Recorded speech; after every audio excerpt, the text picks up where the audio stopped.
The Book of Job, chapter 13. Lo, mine eye hath seen all this, mine ear hath heard and understood it. I know also as much as you know. I am not inferior unto you.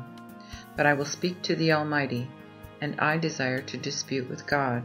For indeed ye forge lies, and all you are physicians of no value. O that you would hold your tongue, that it might be imputed to you for wisdom. Now hear my disputation, and give ear to the arguments of my lips. Will ye speak wickedly for God's defense, and talk deceitfully for his cause? Will ye accept his person, or will ye contend for God? Is it well that he should seek of you? Will you make a lie for him, as one lieth for a man? Will he surely reprove you, if you do secretly accept any person? Shall not his excellency make you afraid, and his fear fall upon you?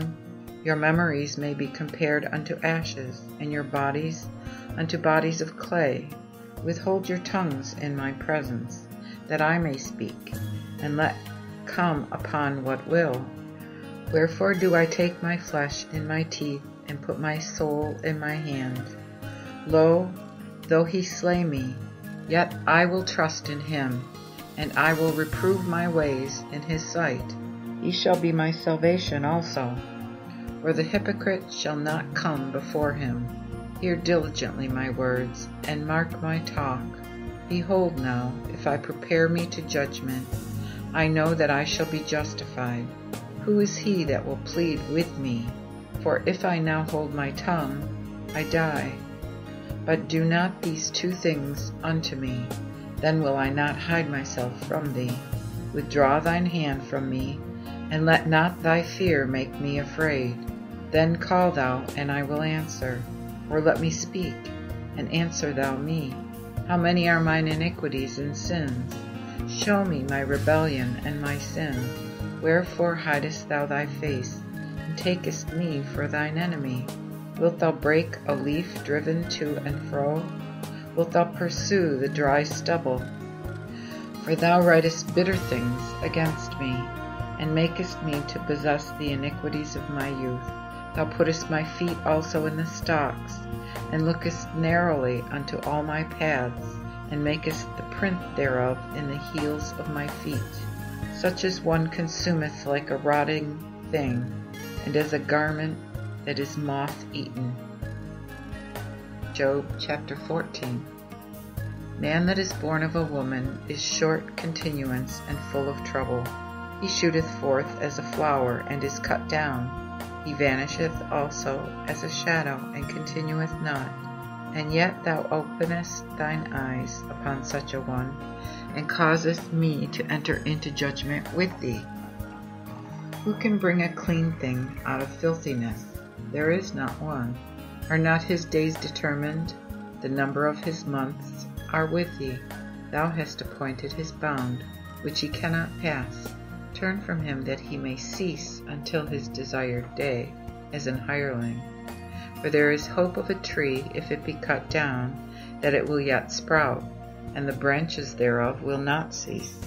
Though the root of it wax old in the earth, and the stock thereof be dead in the ground, yet by the scent of water it will bud, and bring forth boughs like a plant. But man is sick, and dieth, and man perisheth. And where is he? As the waters pass from the sea, and as the flood decayeth and drieth up, so man sleepeth and riseth not. For he shall not wake again, nor be raised from his sleep, till the heaven be no more. O that thou wouldst hide me in the grave, and keep my secret, until thy wrath were past, and wouldst give me term, and remember me. If a man die, shall he live again? All the days of mine appointed time will I wait, till my changing shall come. Thou shalt call me, and I will answer thee. Thou lovest the work of thine own hands. But now thou numberest my steps, and dost not delay my sins. Mine iniquity is sealed up as in a bag, and thou addest unto my wickedness. And surely as the mountain that falleth cometh to naught, and the rock that is removed from his place. As the water breaketh the stones, when thou overflowest the things which grow in the dust of the earth, so thou destroyest the hope of man. Thou prevailest against him, so that he passeth away. He changeth his face when thou casteth him away. And he knoweth not if his sons shall be honorable, neither shall he understand concerning them, whether they shall be of low degree. But while his flesh is upon him, he shall be sorrowful, and while his soul is in him, it shall mourn. Job chapter 15. Then answered Eliphaz the Temanite, and said, Shall a wise man speak words of the wind, and fill his belly with the east wind? Shall he dispute with words not comely, or with talk that is not profitable? Surely thou hast cast off fear and restrained prayer before God. For thy mouth declareth thy iniquity, seeing thou hast chosen the tongue of the crafty. Thine own mouth condemneth thee, and not I, and thy lips testify against thee. Art thou the first man that was born? And wast thou made before the hills? Hast thou heard the secret counsel of God, and dost thou restrain wisdom to thee? What knowest thou that we know not, and understandeth that is not in us? With us are both ancient and very aged men, far older than thy father. Seem the consolations of God small unto thee? Is this thing strange unto thee? Why doth thine heart take thee away? And what do thine eyes mean, that thou answerest to God at thy pleasure, and bringest such words out of thy mouth? What is man that he should be clean, and he that is born of a woman that he should be just? Behold, he found no steadfastness in his saints. Yea, the heavens are not clean in his sight. How much more is man abominable and filthy, which drinketh iniquity like water? I will tell thee, hear me, and I will declare that which I have seen, which wise men have told as they have heard of their fathers, and have not kept it secret, to whom alone the land was given, and no stranger passed through them. The wicked man is continually as one that travaileth of child, and the number of years is hid from the tyrant. The sound of fear is in his ears, and in his prosperity the destroyer shall come upon him.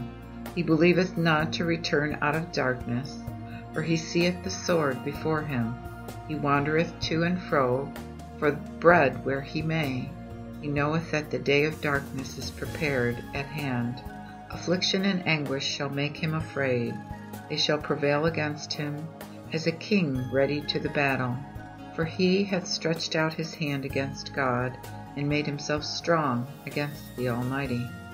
Therefore God shall run upon him, even upon his neck, and against the most thick part of his shield, because he hath covered his face with his fatness, and hath collops in his flank. Though he dwell in desolate cities, and in houses which no man inhabiteth, but are become heaps, he shall not be rich, neither shall his substance continue, neither shall he prolong the perfection thereof in the earth. He shall never depart out of darkness. The flame shall dry up his branches, and he shall go away with the breath of his mouth. He believeth not that he erreth in vanity. Therefore vanity shall be his change. His branch shall not be green, but shall be cut off before his day. God shall destroy him, as the vine her sour grape, and shall cast him off, as the olive doth her flower. For the congregation of the hypocrite shall be desolate, and the fire shall devour the houses of the bribes. For they conceive mischief, and bring forth vanity, and their belly hath prepared deceit. Job chapter 16. But Job answered and said, I have ofttimes heard such things. Miserable comforters are ye all. Shall there be none end of words of wind? Or what maketh thee bold so to answer? I could also speak as you do, but would God your soul were in my soul's stead. I could keep you company in speaking, and could shake mine head at you, but I would strengthen you with my mouth, and comfort of my lips would assuage your sorrow. Though I speak, my sorrow cannot be assuaged. Though I cease, what release have I? But now he maketh me weary. O God, thou hast made all my congregation desolate, and hast made me full of wrinkles, which is a witness thereof, and my leanness riseth up in me, testifying the same in my face. His wrath has torn me, he hateth me, and gnasheth upon me with his teeth. Mine enemy hath sharpened his eyes against me. They have opened their mouths upon me, and smitten me on the cheek in reproach. They gathered themselves together against me. God hath delivered me to the unjust, and hath made me to turn out of the way by the hands of the wicked. I was in wealth, but he hath brought me to naught. He hath taken me by the neck and beaten me, and set me as a mark for himself. His archers compass me about. He cutteth my reins, and doth not spare, and poureth my gall upon the ground. He hath broken me with one breaking upon another, and runneth upon me like a giant. I have sewed a sackcloth upon my skin, and have abased mine horn unto the dust. My face is withered with weeping, and the shadow of death is upon mine eyes. Though there be no wickedness in my hands, and my prayer be pure, O earth, cover not my blood, and let my crying find no place. For lo, now my witness is in heaven, and my record is on high. My friends speak eloquently against me, but mine eye poureth out tears unto God. O that a man might plead with God, as man with his neighbor. For the years accounted come, and I shall go the way whence I shall not return.